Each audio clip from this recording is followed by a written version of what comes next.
Do you ever get really excited about your business and you tell somebody in your circle of friends or family and they just don't get it? And they're either confused or they might even be trying to pull you back down to say, don't do that. That's dumb. Why are you even trying?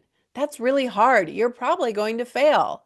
Your environment is either supporting your business growth and your entrepreneurial dreams, or it is hindering it. And if you find that you're feeling a little stuck or you can't quite get over this obstacle of the people around you and the influences around you, and it's bringing you down, it's time to start evaluating the people and the influences that are surrounding you. On today's podcast, we are going to talk about this very important topic for your success as an entrepreneur. Stay tuned.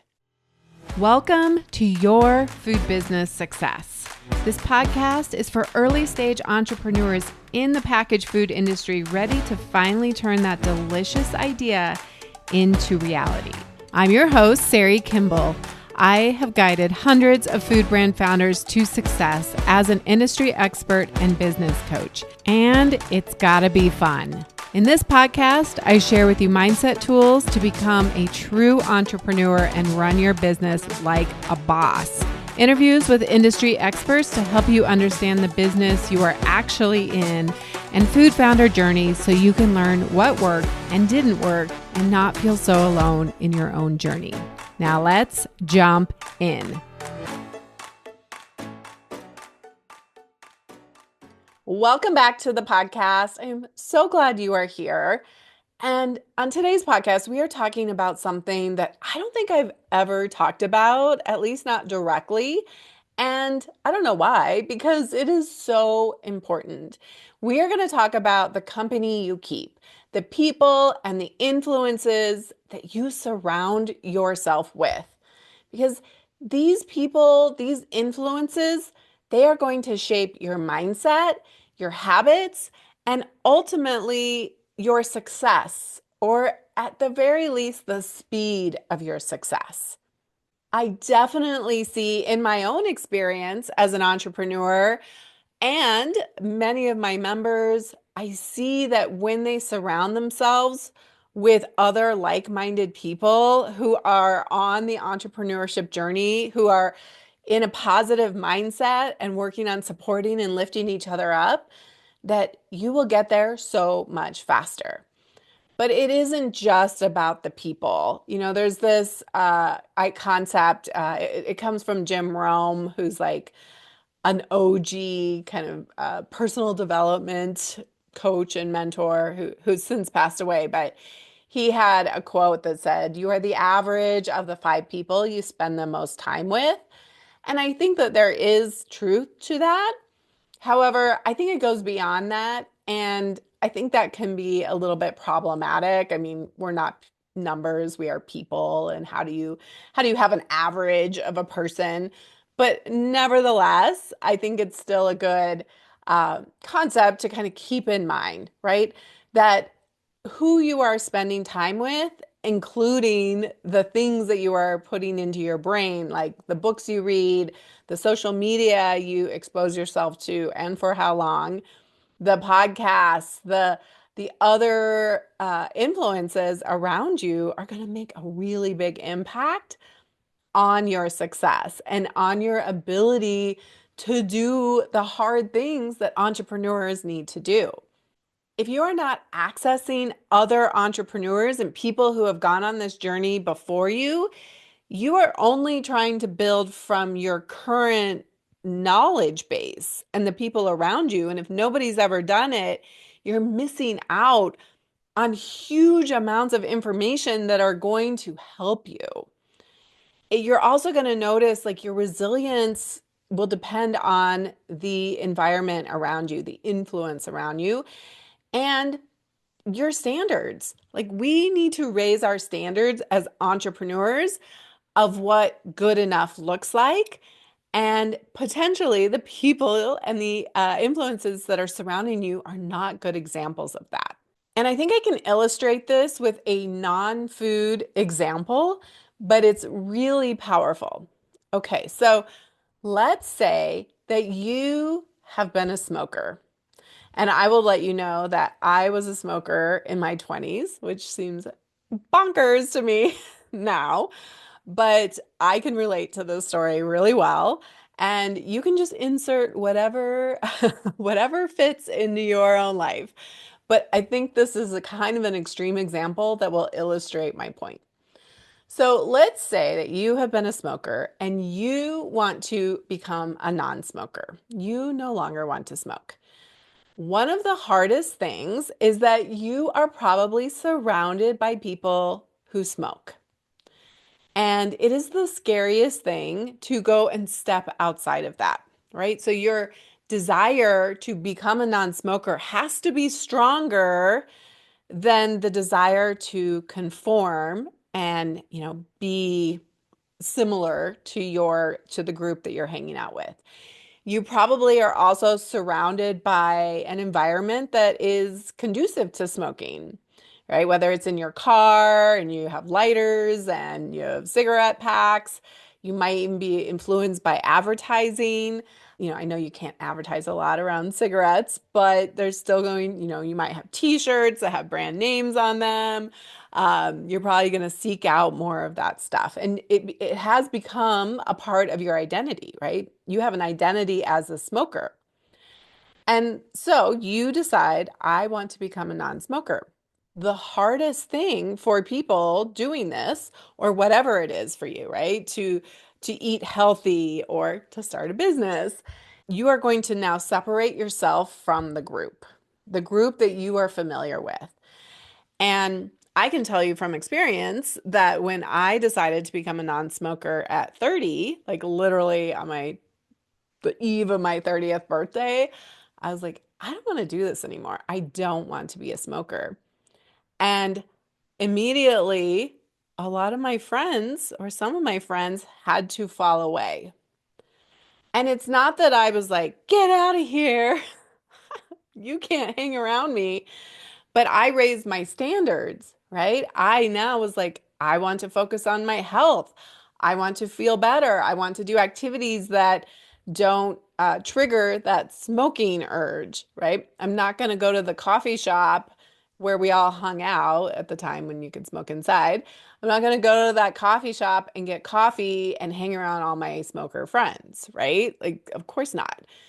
And so it can be a little bit lonely at first. And so what you want to do is make sure you start filling that void with other people who value not smoking, who are excited about working out and eating well and living a healthier life. And this is the biggest challenge I find for entrepreneurs is that you may find yourself surrounded by people and other content and influences that don't like that you are becoming an entrepreneur, that are mad about you spending so much time on your business or at the farmer's market, who are a little bit more pessimistic or negative about life. And you're like, hey, in order for me to do this really hard thing, like start a business, I need to be surrounding myself with positive influences by other people who are ambitious, who have big goals, who are excited. And so I want you to take some inventory about the influences around you. This could be people, right? Of course. But it could also be books, podcasts, other content you consume, YouTube, things like that. And hopefully you're watching here on YouTube or you're listening to the podcast. And this is meant to be a really positive, uplifting podcast. Like you're filling your ears, your brain with good stuff that's going to get you excited. Social media is a huge one. Social media, news, right? Like really limiting, especially the negative stuff because this is a hard time in our country, and I'm certainly not going to go political, but if you just spent time on the negative, you could spend all day there, right? And we need to be having you out in the world, putting your products out there, really showing your stuff and doing the hard work of that. And you need to have a certain amount of excitement and belief and hopefulness. It also could be the physical spaces that you find yourself in. Cleaning up your office, putting in some plants, like things that you have control over that aren't a ton of money, but can you spruce things up a little bit? Can you make it a more engaging place, a more positive place to work, wherever your office is, whether it's the kitchen table or that kitchen countertop? And then watching your words, watching the language that you are thinking. And are you thinking in lack and negativity, or are you thinking in possibility and positivity? And so, is what's rolling around in your brain and coming out of your mouth, is it creating a sense of engagement and excitement, or is it bringing you down? And so, it's really important that you start taking some inventory. Now, I am not saying, I want you to hear this very clearly, I am not saying that you need to stop hanging out with your family who maybe are like, what are you doing? This is crazy. Why are you doing this? Right? Who maybe just don't get it at all, or who maybe are like downright, like, this is dumb. You're wasting your money. You're wasting your time. And I have had clients share that with me. It's not easy. So I want you to hear, I'm not saying don't hang out with those people ever. But there is a certain amount of protection that you're probably going to have to enforce and some certain boundaries. And you may find yourself hanging out with those people less, right? Your friend who is like, can you stop doing that farmer's market because I miss you and I want to hang out with you? And it can be really hard when it's your spouse or partner or even your kids, right? And it's like, you can't just stop hanging out with those people. But there are ways that you can help buffer against that by engaging in groups and situations where you are putting yourself in the room with other people who are entrepreneurs, who are excited.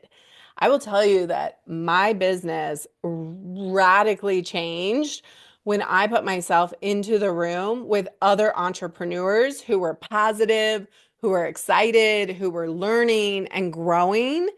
And I took myself out of spaces, or I did not engage with people who were like, you're crazy. What's wrong with you? Don't you just want a standard regular paycheck? Like, why are you working so much? Why are you so excited? They just didn't get it. And so, of course, I want to invite you to come into Fuel, to become a part of our membership, to get access to resources that are going to help you skip the line. So if you're starting a packaged food business, or growing it or scaling it, I have programs that can help you and the memberships that can help you. They are super important. But you can also go and find in-person groups. Go look up Naturally Networks, see if there's one in your area. There's other online groups. Like, start surrounding yourself with other influences that are like telling you you can do it. This is possible for you.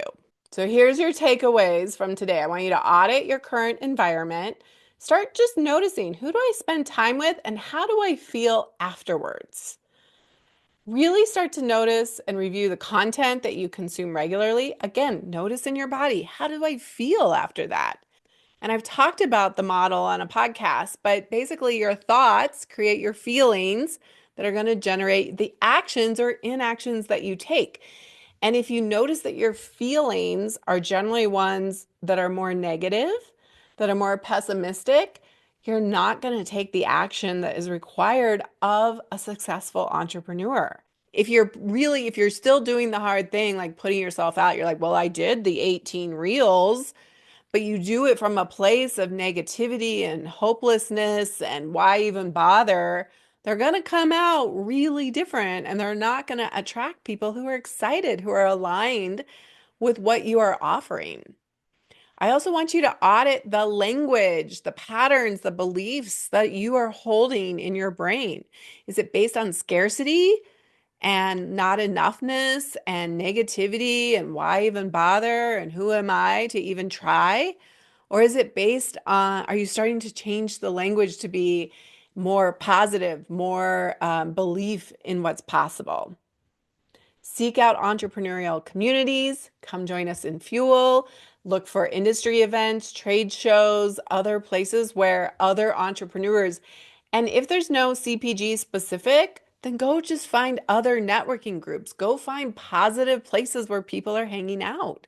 Go find masterminds or other accountability groups. And definitely go seek out mentors and advisors, people who are ahead of you on your journey. I really want you to upgrade your information inputs, really curate the podcast subscriptions, the books you're reading, the social media. Like, if you notice that you are feeling, like, really start noticing the feelings in your body. When I read that, when I look at that account, when I listen to that podcast, how do I feel? And then also audit your physical spaces to see, maybe like create that vision board that's right there on the wall, that you see it every time you sit at your desk, that you have your mission and your vision and your values nearby, that you say, when I sit down, I'm like, this is what I'm working for, right? Like, really raise your standards of your space. And again, I'm not saying you need to go spend a ton of money, but you can create a very cool vision board on Canva and have it printed for not very much money. And just those little things are going to remind you of why you're doing this when it's hard. And then, of course, lastly, looking at your relationships, and you might need to start managing them, putting in some boundaries. Maybe you're not going to talk about your business with certain people. Maybe you're going to look at this season of your life and say, I'm actually purposely going to spend less time with them. Not that I don't love them, and I can love them from afar, and I can engage with them kind of a little more superficially. But right now, I got to go focus on me. I got to go work on my business. This is a season of getting down and putting in the hours, doing the work.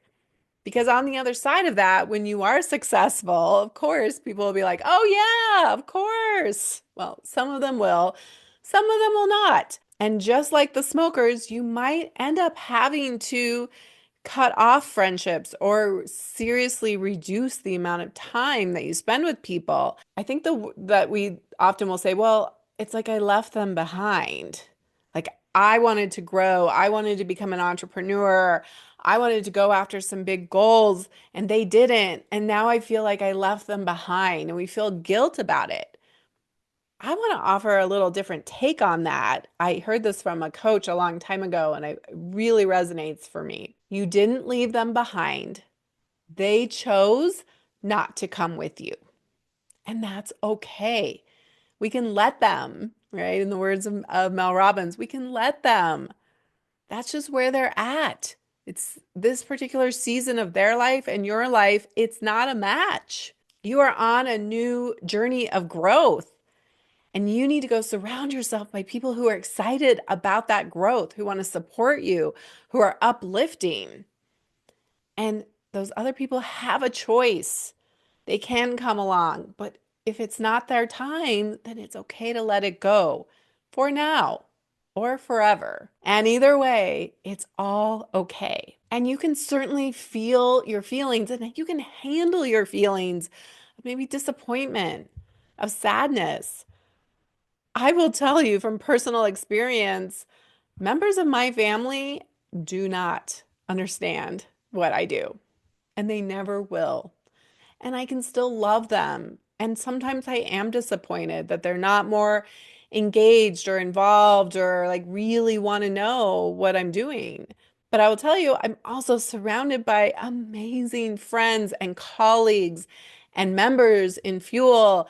And we're all like, let's go, let's rally. They're excited for me. They genuinely care. And that's what gets me excited, right? And that's what gets me up off the couch and says, let's go.